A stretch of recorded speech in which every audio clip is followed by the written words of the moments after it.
Olá, aluno do Zero Dúvida, tudo bem? Aqui é a Dani, professora de português e também de literatura. Nós já falamos sobre modernismo primeira geração, também sobre a segunda e agora falaremos sobre a terceira, não é? Então, terceira geração do modernismo, vamos lá. É conhecida como a geração de 45. Alguns críticos também se referem a ela como literatura contemporânea e afirmam que o seu fim se deu em 80, ou outros dizem que ela ainda está em voga, ainda está acontecendo. Os escritores desse período apresentavam uma postura mais formal, que se diferenciava do espírito contestador promovido na Semana de Arte Moderna em 1922, que aconteceu em São Paulo, que fez um escândalo e que espantou muitas pessoas, dando início à primeira geração modernista no Brasil, tá? Então, olha só, o contexto histórico. Final da Segunda Guerra Mundial, final da Era Vargas, início da Guerra Fria, Estados Unidos e União Soviética, ok? Características da terceira fase. Inovações linguísticas e metalinguagem. Inovações linguísticas é no que diz respeito a um autor especificamente. E metalinguagem, que nós já vimos lá em Drummond, inclusive, a linguagem que fala sobre a própria linguagem. Regionalismo universal também vai aparecer aqui. Temática social, problemas, uma preocupação com as mazelas sociais. Temática humana, o olhar que se volta também para si. Introspecção, ou seja, o olhar para dentro, tá? Então, problemas sociais, olhar para fora, introspecção, o olhar para dentro, o olhar que se volta para si, tá? Então, principais autores, João Cabral de Melo Neto, 1920-1999. O engenheiro das palavras, conhecido como engenheiro das palavras, tematiza o trabalho árduo das palavras e a construção do poema. Opa, metalinguagem. A conhecida, como eu acabei de mencionar, metalinguagem. Dá ênfase ao problema social causado pela seca. Obras: Pedra do Sono, pedra vai ser uma palavra recorrente em João Cabral de Melo Neto. O Engenheiro, Morte e Vida, Severino. Então temos aqui, na parte da questão do Enem, 1999. Leia o que disse João Cabral de Melo Neto, poeta pernambucano, sobre a função de seus textos. Falo somente com o que falo. A linguagem enxuta, contato denso. Falo somente do que falo. A vida seca, áspera e clara do sertão. Falo somente por quem falo, o homem sertanejo sobrevivendo na adversidade e na míngua. Falo somente para quem falo. Para os que precisam ser alertados para a situação da miséria no Nordeste. Então nós temos aqui João Cabral de Melo Neto, que também se debruça e pensa sobre o problema da seca. Então, gente, essa questão regional acontece não só na segunda geração, mas também aqui na terceira, tá? Então, agora vamos falar sobre Guimarães Rosa, maravilhoso. 1908-1967. Apresenta uma linguagem inovadora. Só inovadora? Não, muito, pra caramba inovadora. Por meio de neologismos. O que é isso? Invenção de novas palavras. Por exemplo, e por meio de neologismos, por exemplo, dá ênfase também ao sertão, obras Grande Sertão Veredas, Sagarana, Corpo de Baile. E aí temos uma parte da questão do Enem sobre Guimarães Rosa. Quem é pobre, pouco se apega. É um giro-giro no vago dos Gerais, que nem os pássaros de rios e lagoas. O Senhor vê, o Zezinho, o melhor meeiro meu aqui, risonho e habilidoso. Pergunto, Zezinho, por que você não cria galinhas de Angola como todo mundo faz? Quero criar nada não, me deu resposta. Eu gosto muito de mudar. Belo um dia, percebam, belo um dia. Ele tora. Ninguém discrepa, eu tantas mesmo digo. Eu dou proteção. Essa não faltou também à minha mãe, quando eu era menino, no sertãozinho de minha terra. Gente melhor do lugar eram todos dessa família Guedes. Gideão Guedes. Quando saíram de lá, nos trouxeram junto, minha mãe e eu. Ficamos existindo em território baixio da Sirga, da outra banda. Ali onde o de Janeiro vai no São Francisco, o Senhor sabe. Então a gente tem aqui Grande Sertão Veredas. Esse livro, gente, é uma das obras mais importantes da literatura brasileira. Então a gente tem aqui neologismos, a criação de novas palavras. A gente tem aqui uma mazela social sendo mais do que representada, né? Por isso que no início do slide tinha aquela inovação linguística. Quem faz isso? Guimarães Rosa. Inspira. Guimarães Rosa tem faz uso desse recurso, mas não só ele. Existem outros autores, inclusive de outras nacionalidades, que vão aí também seguir o caminho de Guimarães Rosa, ok? Na passagem citada, Riobaldo expõe uma situação decorrente, Riobaldo é o personagem do livro, 2, expõe uma situação decorrente de uma desigualdade social típica das áreas rurais brasileiras, marcadas pela concentração de terras e pela relação de dependência entre agregados e fazendeiros. No texto destaca-se essa relação porque o personagem narrador, então aqui como eu falei, teremos o nosso momento que é no final da aula, desta aula, de fazermos questões, tá? Clarice Lispector, maravilhoso. 1920-1977. Apresenta em sua obra um caráter intimista, uma introspecção. Tematiza o universo feminino. Então ela dá voz a muitas personagens femininas. As personagens de Clarice vivenciam momentos de epifania e fluxo de consciência. Destacou-se nos romances e nos contos. Então a Clarice tem vários romances, tem vários contos, né? Esse fluxo de consciência é a consciência das personagens que leva a história, mais do que os fatos em si. E essa epifania, ou seja, os personagens estão vivendo a sua vida normalmente, até que algo que parece banal, na verdade não é, faz com que Clarice repense toda a sua vida, ou parte da sua vida. A gente tem uma obra chamada A Paixão segundo GH, de Clarice Lispector, que é quando a personagem se depara com uma barata no armário e fica imaginando a vida da barata.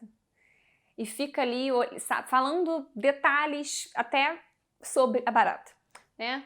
Então, obras: A Hora da Estrela, A Paixão segundo GH, Perto do Coração Selvagem. Leia com atenção os seguintes excertos de contos do livro Laços de Família, de Clarice Lispector. Mas ninguém poderia adivinhar o que ela pensava.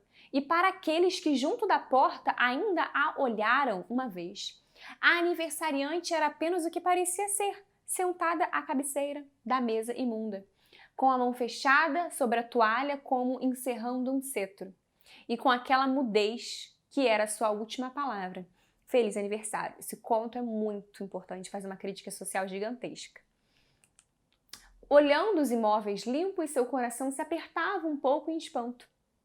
Mas na sua vida não havia lugar para que sentisse ternura pelo seu espanto. Ela o abafava com a mesma habilidade que as lides em casa lhe haviam transmitido. Saía então para fazer compras ou levar objetos para consertar, cuidando do lar e da família à revelia deles. Aqui temos um fragmento de um conto intitulado Amor. Em ambos os excertos, destaca-se um dos temas estruturadores do livro Laços de Família, já que a autora... Então aqui a gente já sabe que essa questão falava sobre o que estruturava essa obra Laços de Família. Na verdade, é uma obra que reúne contos, tá? Então, gente, a parte teórica acabou. A terceira geração modernista é formada por poucos escritores e agora vamos fazer as nossas questões sobre o modernismo. Então temos aqui questão 1. O uso do pronome átono no início das frases é destacado por um poeta e por um gramático nos textos abaixo. Então temos um poema chamado Pronominais. Dê-me um cigarro, diz a gramática, do professor e do aluno e do mulato sabido. Mas o bom negro e o bom branco da nação brasileira dizem todos os dias: deixa disso, camarada, me dá um cigarro.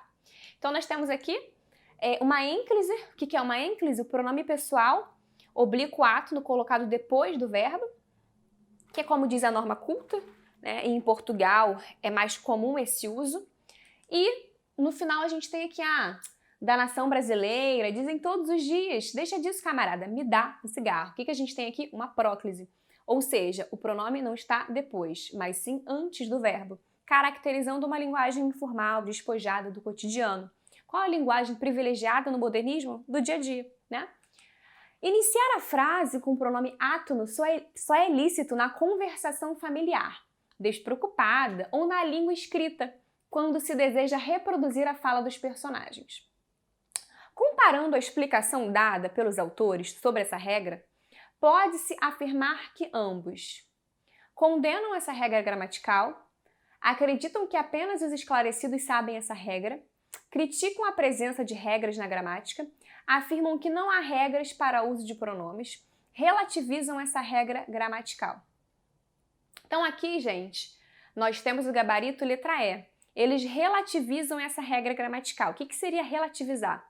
Se você tem um discurso culto, você usa essa regra gramatical, né? Você faz uma ênclise, ou seja, coloca o pronome depois do verbo. Mas se você tem uma linguagem despreocupada, você pode não fazer a ênclise, você pode fazer a próclise. E o que isso tem a ver com o modernismo? O modernismo dizia que a literatura tinha que parecer, tinha que ser clara, tinha que retratar a linguagem do povo. Como que a gente fala? A gente fala dê-me, a gente fala me dá. Ninguém vai ficar falando dê-me, né, gente? Questão 2. As reações negativas do público à Semana de Arte Moderna refletem. Então, a Semana de Arte Moderna não foi aceita por muitos, né? Algumas pessoas acharam um escândalo, acharam uma bobeira, enfim.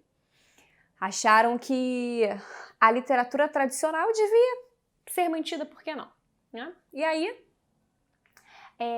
o que as reações negativas do público à Semana de Arte Moderna revelam? A fixação do espírito brasileiro no propósito de menosprezo das criações nacionalistas, a possibilidade do futuro fracasso, eles estavam preocupados com o futuro fracasso do modernismo? A aversão dos autores em se comunicar com o público presente, eles não queriam se comunicar com o público presente? O que eles mais queriam se comunicar, eles queriam mostrar, através da comunicação, a obra deles. A preferência pelas manifestações artísticas já cristalizadas nas linhas do academicismo, o pouco amadurecimento dos autores para propostas de vanguarda. Então aqui, gente, houve essa crítica por quê? Porque existia uma preferência pela literatura canônica, pela literatura que já vinha sendo feita. Então, por isso, o gabarito é letra D. A preferência pelas manifestações artísticas que já tinham sido aceitas, né? Então, antes do modernismo, antes do pré-modernismo, o que a gente tinha? Simbolismo, parnasianismo, né? Questão 3. Crítico feroz do modernismo, grande incentivador da disseminação da cultura, defensor dos valores e riquezas nacionais, conhecido particularmente pela sua grande obra infantil, em que se destacam os personagens do Sítio do Pica-Pau Amarelo. E aí, gente? O nome do autor a que se refere a afirmativa acima no caso, essa afirmativa. Então, a gente tem... não está falando aqui, mas eu vou mencionar para vocês. A gente vai falar sobre ele no pré-modernismo, né? Então, na verdade, a gente já vai ter falado sobre ele. Mas Monteiro Lobato, apesar de fazer parte ali do modernismo, ele faz críticas a Anita Malfatti, que participou da Semana de Arte Moderna. E aí nós temos então um grande incentivador da disseminação da cultura, defensor dos valores e riquezas nacionais, conhecido porque fez o personagem do sítio, porque fez a obra O Sítio do Pica-Pau Amarelo, da qual se destacam alguns personagens. Quem é essa pessoa, gente? Monteiro Lobato, letra C. 4. Engenheiro, e ensaísta social, Euclides da Cunha é autor de uma das obras clássicas da interpretação social do Brasil, Os Sertões. Sobre essa obra, é correto afirmar que segue. Então, nós temos aqui Euclides da Cunha, que escreveu uma obra intitulada Os Sertões, obra muito importante, porque ele era jornalista, foi convidado a acompanhar esse massacre. Temos uma obra literária, mas temos uma obra com cunho histórico mais forte do que o comum. Temos um riquíssimo livro da literatura brasileira. Então, vamos conhecer um pouquinho sobre essa obra. Então, sobre essa obra, é correto afirmar o quê? Os Sertões encerra uma prosa coloquial, clara e denotativa. Os Sertões aborda a Guerra de Canudos. Os Sertões trata da Guerra do Contestado. Os Sertões narra a vida do conselheiro de Lampião. Os Sertões é um livro que faz a defesa veemente da monarquia. Não. Então a gente tem o livro Os Sertões, que vai abordar a Guerra de Canudos, que aconteceu na Bahia de uma maneira muito forte e de uma maneira muito... esse livro, gente, cai muito em vestibular, esse livro cai muito em provas de militares, esse livro cai no Enem, esse livro inclusive caiu em uma das provas militares desse ano, tá? Então, olha só, o gabarito é letra B de bola. Os Sertões aborda a Guerra de Canudos que aconteceu na Bahia. Agora, questão 5. Vamos lá. A passagem estreita fora pela barata difícil. E eu me havia esgueirado com nojo através daquele corpo barata, eu falei de quem? Através daquele corpo de cascas e lama. E terminara também eu toda imunda a por desembocar através dela para o meu passado, que era o meu contínuo presente e o meu futuro contínuo. A quebra da narração tradicional pelo fluxo de consciência, em que os acontecimentos se ligam ou por meio das emoções ou por uma contiguidade estabelecida pelo subconsciente, e o uso reiterado de imagens incomuns na ficção ortodoxa, caracterizam, conforme o texto acima sugere, a prosa de... Então, olha só, nós temos ali uma escritora, já estou dando um pouco da resposta, não, já estou dando a resposta. Temos uma escritora, fluxo de consciência, então é a consciência da personagem que leva a história, né? Nós temos quem? Clarice Lispector, de sondagem do eu, da existência de especulação metafísica. Então, gente, a barata aparece no livro A Paixão segundo GH, e existe toda uma reflexão interior dessa personagem sobre a vida da barata. Inclusive, ela fala que a barata demora a morrer, de como a barata é por dentro. Então, a gente tem aqui Clarice Lispector. Última questão. Em 2 movimentos estéticos, na literatura brasileira, há grande preocupação com o nacionalismo. Falei muito de nacionalismo. Em um, evidencia-se postura nitidamente ufanística. O que é ufanismo? Exaltar sem limites, exaltar muito. Então, você é ufanista quando você é patriota pra caramba. Em outro, frequentemente contestatória. Então, uma escola literária vai falar sobre o nacionalismo exaltando muito esse lugar. Outra escola literária vai falar de uma maneira mais racional, mais contestatória, mais crítica. São eles... respectivamente, gente, eu falei sobre isso, né? Mencionei então, romantismo Iracema e falei sobre Macunaíma, né, no modernismo. Gabarito, então, vai ser letra B de bola, ok? Romantismo e modernismo. Espero que vocês tenham gostado da aula, tá? Então, temos aí pré-modernismo, primeira geração, segunda, terceira, vanguardas europeias, aula sobre Carlos Drummond de Andrade, tudo para você acertar todas as questões do Enem sobre esse assunto. Até mais!